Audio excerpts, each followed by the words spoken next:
ইসলামে ক্ষমা এবং সহনশীলতার গুরুত্ব অনেক। গুরুত্বের প্রথম দিকটা হচ্ছে এটি আল্লাহ তাআলার নির্দেশ। আল্লাহ তাআলা আমাদেরকে ক্ষমা করতে বলেছেন। আল্লাহ তাআলা বলছেন ফাফু ওয়াসফাহু হাত্তা ইয়াতি আল্লাহু বিআমরি, তোমরা ক্ষমা করে দাও, মার্জনা করে দাও, উপেক্ষা করো ভুলকে মানুষের, যতক্ষণ না আল্লাহর নির্দেশ এসে পড়ে।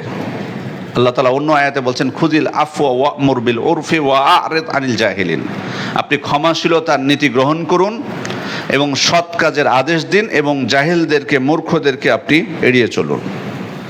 অন্য আয়াতে আল্লাহ তাআলা বলছেন ফাসফাহি সফহাল জামিল, আপনি সুন্দরভাবে, উত্তমভাবে তাদেরকে ক্ষমা করে দিন, মার্জনা করে দিন। তাহলে প্রথম বিষয় হলো যে আল্লাহ তাআলা আদেশ করেছেন আমাদেরকে, পবিত্র কোরআনে একাধিক আয়াত দ্বারা প্রমাণিত, তিনি আমাদেরকে আদেশ করেছেন আমরা যাতে ক্ষমাশীল হই, ক্ষমার নীতি আমাদের জীবনে আমরা গ্রহণ করি।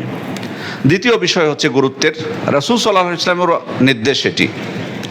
রাসূল সাল্লাল্লাহু আলাইহি ওয়াসাল্লাম বলছেন তাআফাউল হুদুদ ফিমা বাইনাকুম ফামা বালাগানি মিন হাদ্দিন ফাকাত ওয়াজাব, তোমাদের পরস্পরের যে দণ্ডবিধিগুলো আছে, দণ্ডযোগ্য যে বিষয়গুলো আছে সেটা তোমরা ক্ষমা করে দাও, কিন্তু আমার কাছে যদি দণ্ডের বিষয়টি পৌঁছে যায় তাহলে কিন্তু সেটা বাস্তবায়ন করা তখন ওয়াজিব হয়ে যাবে। মানে তোমাদের মধ্যে কোনো অপরাধ সংঘটিত হয়েছে, কেউ কোনো অপরাধ করেছে এবং শরীয়ত অনুযায়ী সে দণ্ড পাওয়ার যোগ্য, শরীয়তে যে হুদুদ দেওয়া হয়েছে, আমার অনুরোধ হলো তোমাদের প্রতি, আল্লাহ রাসূল সাল্লাল্লাহু আলাইহি ওয়াসাল্লাম বলছেন যে তোমরা এমন যদি ভুল পাও তাহলে তাকে ক্ষমা করে দাও আমার কাছে আসার আগে। কারণ আমার কাছে যদি বিষয়টা চলে আসে তখন আর কোনো উপায় থাকবে না, আমাকে দণ্ড অবশ্যই কার্যকর করতে হবে।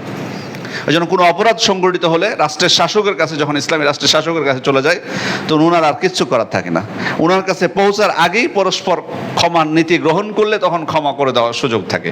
তো ওনার কাছে যখন পৌঁছে যাবে, পৌঁছে যাওয়ার পর যদি আপনি আবেদন করেন যে না আমি তাকে ক্ষমা করে দিচ্ছি, আপনি দণ্ডটা আর বাস্তবায়ন করেন না, তখন লাভ হবে না, কারণ অলরেডি শাসকের কাছে পৌঁছে গেছে, তিনি এখন বাধ্য সেটা কার্যকর করতে। এই জন্য আল্লাহ রাসূল সাল্লাল্লাহু আলাইহি ওয়াসাল্লাম বলছেন যে তোমাদের মধ্যে এমন কোনো বিষয় যদি অপরাধ ঘটে থাকে তোমরা পরস্পরকে ক্ষমা করে দাও, আমার কাছে যদি পৌঁছে যায় তখন আমার শাস্তি কার্যকর করাটা আমার উপর অজীব হয়ে যাবে। তিনি উকবা ইবনে আমির রাদিয়াল্লাহু আনহুকে বলেছিলেন সিলমান কতা আকা, তোমার সাথে কেউ যদি সম্পর্ক ছিন্ন করে তুমি তার সাথে সম্পর্ক রাখো। ওয়া আতিমান হারামাকা, কেউ যদি তোমাকে বঞ্চিত করে তুমি তাকে দান করো। ওয়া আরিদ আম্মান যালামাকা, তোমার উপর কেউ যদি জুলুম করে তুমি তাকে উপেক্ষা করো, এড়িয়ে যাও। তাহলে দুইটা বিষয় আমরা জানলাম, একটি হচ্ছে ক্ষমাশীলতা, এটা আল্লাহর আদেশ, দ্বিতীয় হচ্ছে রাসূল সাল্লাল্লাহু আলাইহি ওয়াসাল্লামের আদেশ, তৃতীয় হচ্ছে ক্ষমাশীলতা আল্লাহ তাআলার অন্যতম একটি গুণ। আল্লাহ তাআলার যে সমস্ত সিফাত রয়েছে তার মধ্যে অন্যতম একটি সিফাত হচ্ছে আল্লাহ তাআলা ক্ষমাশীল। ইন্নাল্লাহা কানা আফুওয়ান গফুরা, নিশ্চয়ই আল্লাহ ক্ষমাশীল এবং মার্জনাকারী।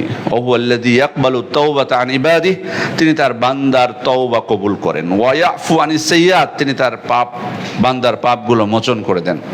পবিত্র কোরআনের একাধিক আয়াত, হাদিস অনেক আছে এই বিষয়ে যে আল্লাহ তাআলা ক্ষমাশীল, তার এই ক্ষমার বিষয়টি প্রমাণিত, এবং আল্লাহ তাআলা যে ক্ষমাশীল তার এই সিফাতটি তার জন্য আমরা সাব্যস্ত করব যেভাবে তার সত্তার সাথে মানানসই। আর মানুষের জন্য যখন সাব্যস্ত করব তখন মানুষের ক্ষেত্রে সেটা অবশ্যই সেটা ত্রুটি থাকবে বা অপূর্ণতা থাকবে, কিন্তু আল্লাহর জন্য যখন সাব্যস্ত করব তখন অবশ্যই তার সত্তার সাথে যেভাবে মানানসই হয় সেভাবে সাব্যস্ত করতে হবে, এবং কোরআন এবং সুন্নায় যেভাবে এসেছে সেভাবে সাব্যস্ত করতে হবে।